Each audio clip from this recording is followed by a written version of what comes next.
So I got another visitor in my shop today.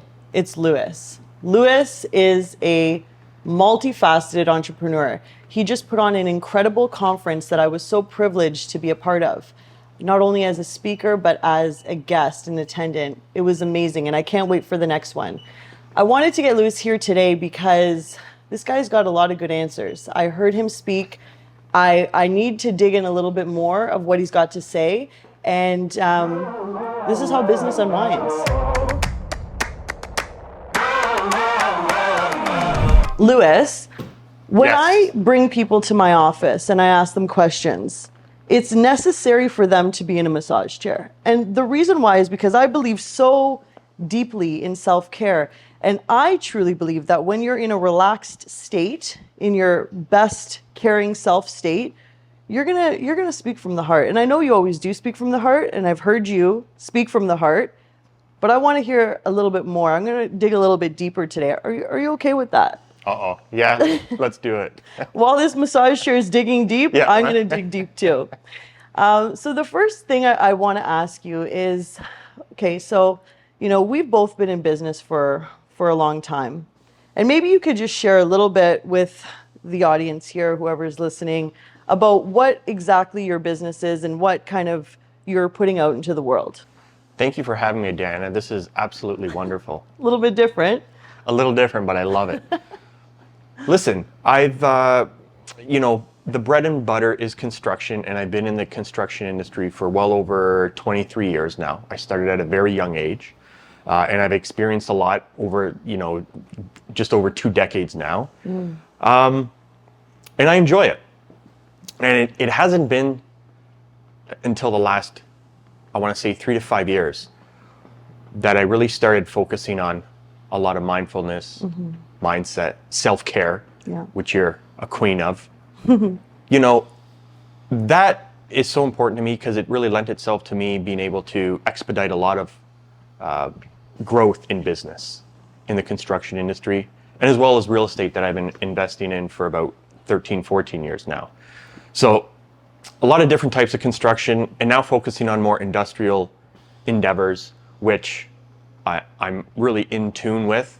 I'm looking forward to the growth, and I'm hungry for it, and I'm having a lot of fun doing it. But it came after a lot of, like I said, self-reflection and self-growth, and that's what's led to a lot of my business growth. Yeah, and I've seen that. I've witnessed it firsthand, and it's been incredible to watch. It's a change anyone can do, right? Yeah. Well, I feel like it's brought you a lot of fulfillment too. Like you were fulfilled before, but now I feel like you're at peace. You're operating at peace. Like you're enjoying what you're doing. The income is there. You constantly want to grow and expand, but it's not because you're not fulfilled. You are fulfilled where you are, but why not? What the hell else are we gonna do? The best way I can put it is that I've never been a very competitive person until I found something I wanted to compete in. Wow. And huge. that's made the difference for me. Yeah. And I'm having fun. Yeah. You could see that. And so, people over the years, I've certainly witnessed a lot of people come and go with, having a dream, starting a business, and then just you don't see them anymore. I don't know what happened to them. And that's kind of like the point of this information that I want to put out there, and why I want to interview entrepreneurs that have been in the game for a while. Because what would you tell someone that is starting out, has a dream, and is going to pull the trigger, but maybe they haven't yet? What would you tell that person? Start with something that really means something to you. Okay. You have to do it for a bigger reason than yourself.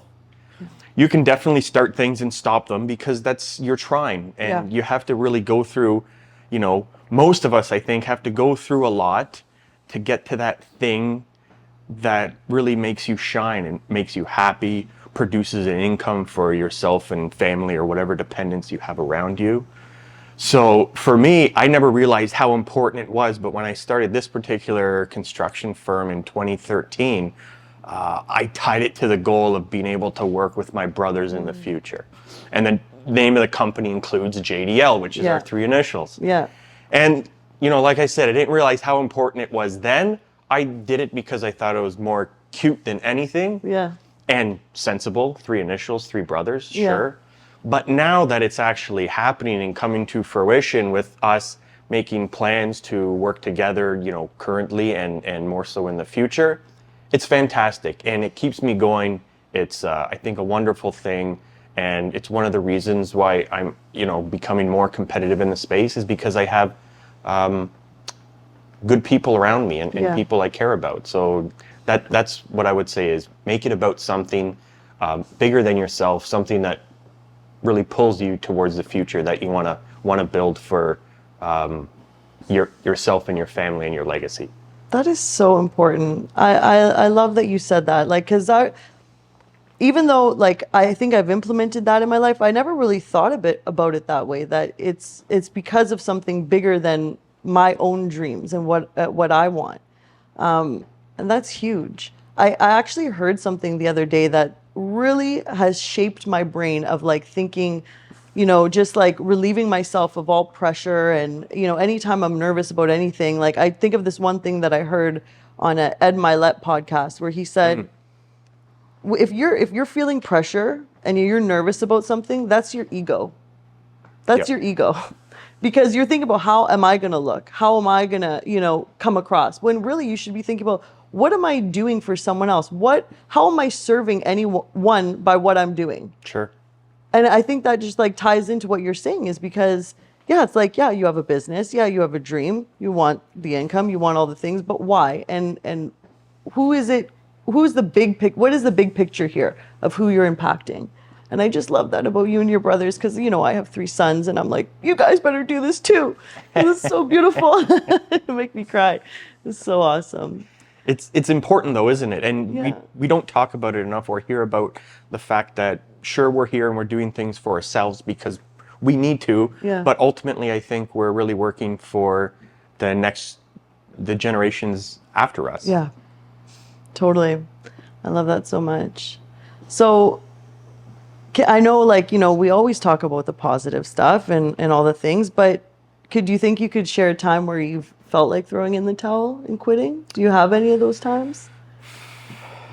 I mean, there have definitely been tough times. Throwing in the towel, I guess when I was making a transition from working with larger firms in Toronto and realizing that, hey, you know, I'm still dedicated. I'm doing all these wonderful things, but it's for someone else. Yeah. And that didn't rub me the right way because I'm wired to, you know, when I leave the house in the morning or when I'm home, when I'm doing anything, I'm going to do it right and I'm going to do it well. Yeah. And I just, you know, working in bigger companies, I never felt that sentiment was reciprocated. And I've always been quite entrepreneurial, and I've you know, had small little businesses or side hustles, whatever you want to call them, growing up because it just interested me. And I figured if I'm going to do anything or afford anything, I'm going to afford it myself. And that was really kind of the last straw with the corporate life, I guess you can say. And I just wanted to do it on my own. Yeah. And that's kind of what sparked it. But the journey I'm on, I know things will get much tougher. That's why I think it's so important to, you know, we have to support ourselves by working on ourselves and working through these things like the ego, judgments, and fears that you mentioned. Yeah. Because they stop us from doing a lot of things, and they keep us safe and secure, but there's not much growth in that mode. So that's what kind of pushes me forward. Yeah, and that kind of leads me to my question I was going to ask you is like, what like habits have you created to like build that resilience and that, you know, just to keep going? And it's not even about staying motivated. It's just about like, you know, in struggling times, which there's always going to be that in the entrepreneurial world. We're always going to hit tough patches. Like, do you have any specific habits or like a formula in place that, you know, you plug into and you know that it's going to pull you through? I feel I've been lucky in the sense that I haven't gotten into too much trouble. I like to operate on a transparent level with people, and that seems to work out because it doesn't create a lot of friction for me. Yeah. And if, there's some people that don't like to operate that way, it's easy to identify them, and you go the other way and you work with people that respect you and have, reciprocating values. Yeah. With that being said, I've been able to really reflect on a pattern of almost like a gut instinct that I've always had, but I've never respected it until recent. And I'm letting that gut instinct guide me a little bit more now, and executing on those feelings. Yeah. And it's scary, but in reflecting on them, I realize they've never let me down before. They've always led to something. Yeah. Or it's always been a moment of, I knew that would have happened. Why didn't I listen to myself? Right. Right. So I'm starting to embrace that a lot more. Yeah. Cautiously and with accountability, but just kind of leaning into that gut feeling a little more. Yeah. And implementing what I guess that sense is giving me, that, whatever that intelligence is you want to call, and letting that guide me in life in general, not just in business. And it's like I said, it can be scary, but it's serving me very well. I love that. How do you know when it's your gut and not like, all the noise? Like, how do you truly know? Like, I know someone's going to be thinking that listening to this, and I want to be able to help them through, because I know it's a process too. You're not just you can't just be in tune with your gut. Well, maybe you can. Maybe some people are, and they've, silenced it for a while. But if someone is like on the path of like, wanting to strengthen that inner voice and really hear it, how do you know when it's clear? I want to say it's a skill, so anyone can learn it. Yeah. I hope that's true. Yeah. People have always told me, when I'm out or even at home or at dinners, in social scenes, people always tell me I'm a very quiet person. Hey, Lou, why don't you say anything? Yeah. Why are you so quiet? Yeah. And I've always thought about that, and I reflecting on it, younger, I figured, what's wrong with me? Why don't I talk as much as other people do? Yeah. Now being able to reflect on it, I feel that that's a great quality that I have. Yeah. If I don't have anything constructive or important to say, Yeah. I rather listen to other people, because that's when you learn. I love that. When you're observing. Yeah. So I think that has really lent itself to developing my gut instinct. Because if you're busy talking and doing most of the conversation, you don't have time to listen to other people and be present in what they're sharing and living through.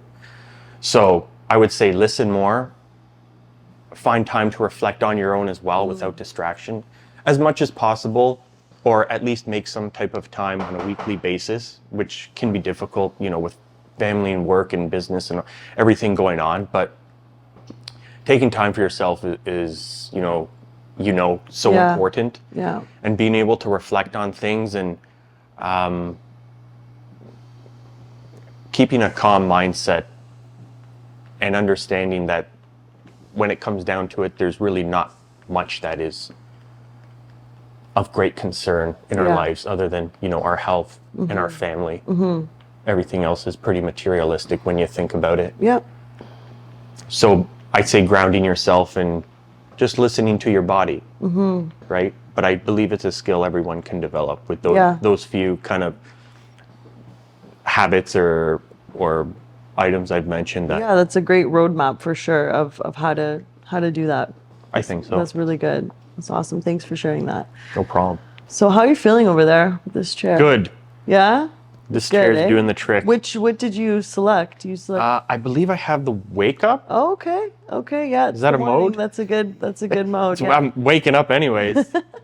I know, it feels good. It's nice to have, all the parts massaged at the same time. You don't really get that when you're in like a massage therapy session. They're kind of working on one area at a time. This is like all the things at all times, which I love, right? It's a big tension release. It's a 120-minute massage in 20. So nice. And also the good thing is like this is what you come home to. There's Yeah. no scheduling this. Like this is here for you. It's your guy or girl, Might whatever, have to however. might have to replace my dining room table. Honestly. Yeah. Or so, honestly, this is like me having this in my office. I don't even know if I need it in my house. I do a lot of good thinking in this chair. Right. I respond to a lot of emails in this chair. I do, any housekeeping stuff. I'm doing in this chair. I'm not really sitting at my desk if I don't have to. I don't even have a chair. I have a ball. Yeah. Like, one of those bounce Yeah. balls. Yeah. It's gotta be ergonomic over here. So it's so good. I love it. I know, it's so good. So what is your favorite self-care practice? There's anywhere you can go with this. Like it's not self-care to me.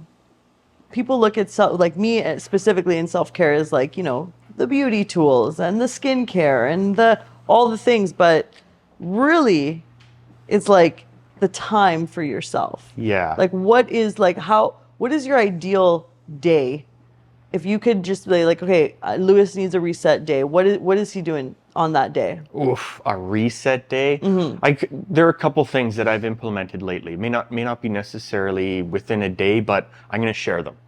So, I guess about 2021, I started exercising again for the first time in definitely well over a decade. Wow.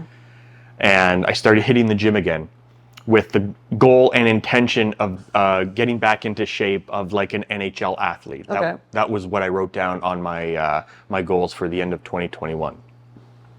Fast forward, I'm still in the gym now, and actually Monday I'm starting training with a trainer that has worked with minor pro hockey players, So cool. and I'm going to be starting that twice a week just to continue to elevate my personal health. I love that. And I think that's going to be quite fun. As far as what I can do on a daily basis, or if I need a reset day, I drive around the city a lot, east to west, north and south, and I've become quite familiar with a lot of great diners or eating establishments around the city. So if I'm in a particular area and I know there's a spot that I like, I'll typically be by myself and I'll sit down to a nice meal and I'll take my time with it. I love maybe that. 2 hours. Wow. But still do some work. Yeah. I'm not off the clock. Yeah. But just enjoy that quiet time and use it as some reflection. Yeah. And that's quite nice. And I don't need much time to reset because I like to stay quite, active and busy with things. Yeah. So, a 2 hour lunch or afternoon where I can just kind of hide in a corner somewhere in a bench with something delightful to eat, Yeah. I enjoy. If I feel I need more time than that, I've afforded the opportunity to be able to maybe, take a short flight somewhere with Michelle for the weekend and just recharge that way. I love that. And get away for a little bit, whether it be, 48 hours or whatever the case. That brings me back quite invigorated and enthusiastic to, get something else done, because I'll use the plane time to write some goals and some catch up and some updating on where I am with plans and things, and then come back with a better roadmap on where I'm headed. So good. So, okay, so on that note of like writing down goals, do you like to have your goals written down and then keep them like just like that, only you look at them? Or do you like to have your goals written down and share them, with your wife, with someone, you're close with? Like, do you see an importance in that? Or do you like to keep your goals to you and that's it? And until you do them, that's what it's going to be. It depends. There's some goals that I keep completely secret and no one knows about them. Okay. Other goals I'll share with like the work team, so we know where we're headed directionally as a company. And then a lot of goals, most I will share with Michelle, because a lot of them we share, and we need to conquer them as as a team. Yeah. So it depends, but also a lot of goals are quite fluid and they change with circumstances. Yeah.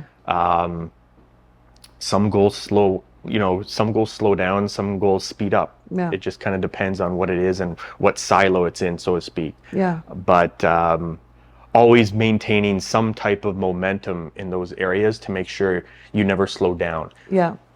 if anything, the pandemic taught me that, at the beginning we had a tremendous loss of a pipeline of work. Almost the entire 2 years were gone because it was heavily residential work, and we could have stopped. We could have, taken it negatively, but one thing we did that I think was critical was maintain momentum.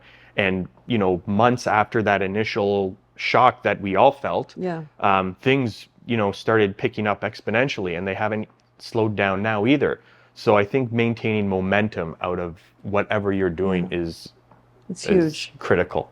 Because you're becoming the energetic match to whatever it is you want, right? So if you just slow down and you're like, the world shut down, your vibration is down. Yeah. And you're just going to track that. That's it. You can't let the economy dictate your economy. Yeah. I like that a lot. Okay, so one final question, because I've really worked you today, and I really appreciate your time. What are you most proud of? It's a great question.